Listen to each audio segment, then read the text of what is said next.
સુરતમાં વરસાદી માહોલ છવાયો। સુરતના અલગ અલગ વિસ્તારમાં વરસાદ થઈ રહ્યો છે અને કાપોદ્રા, વરાછા, અઠવા ગેટમાં વરસાદી માહોલ જામ્યો છે। રાંદેર, અડાજણ, સિટીલાઇટ સહિતના વિસ્તારોમાં વરસાદ થયો અને દક્ષિણ ગુજરાતમાં ભારે વરસાદની હવામાન વિભાગે આગાહી પણ કરવામાં આવી છે। ત્યારે જૂન મહિનામાં પણ દક્ષિણ ગુજરાતમાં ધોધમાર વરસાદ પડ્યો હતો અને સુરતમાં વરસાદ પડ્યો હતો। સુરતમાં કેટલાય દિવસો સુધી પાણી પણ ભરાઈ ગયા હતા, કારણ કે ખાડી વિસ્તારમાંથી પાણી જતા નથી અને સુરતી લાલાઓ તેમાં હેરાન પરેશાન થાય છે। સુરત શહેરના વિવિધ વિસ્તારમાં વરસાદ વરસી રહ્યો છે। સીધા દ્રશ્યમાં જોઈ શકાય છે કાપોદ્રા વિસ્તારના છે વરસાદ વરસી રહ્યો છે અને ખાસ કરીને વાત કરવામાં આવે હવામાન વિભાગ દ્વારા દક્ષિણ ગુજરાતમાં વરસાદની આગાહી કરવામાં આવી હતી અને આગાહીને લઈને શહેરના વિવિધ વિસ્તારોમાં હાલ વરસાદ વરસી રહ્યો છે।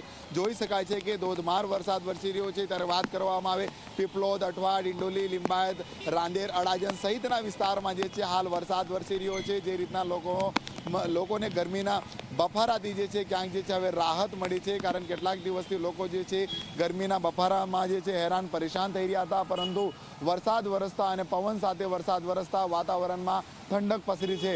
ખાસ કરીને વાત કરવામાં આવે છે ખેડૂતોની વાવણી થઈ ગઈ છે અને આ વરસાદ જે છે ખેડૂતો માટે આશીર્વાદ સ્વરૂપ જે છે કહી શકાય છે, કારણ હાલ દક્ષિણ ગુજરાતની બી વાત કરવામાં આવે કે જિલ્લામાં પણ જે છે હાલ વરસાદી માહોલ જામ્યો છે અને શહેરના જિલ્લામાં પણ જે છે હાલ વરસાદ જોવા મળી રહ્યો છે। ત્યારે સુરતની પણ જો વાત કરવામાં આવે વહેલી સવારથી જે છે વાદળછાયું વાતાવરણ સાથે હાલ વરસાદ વરસી રહ્યો છે।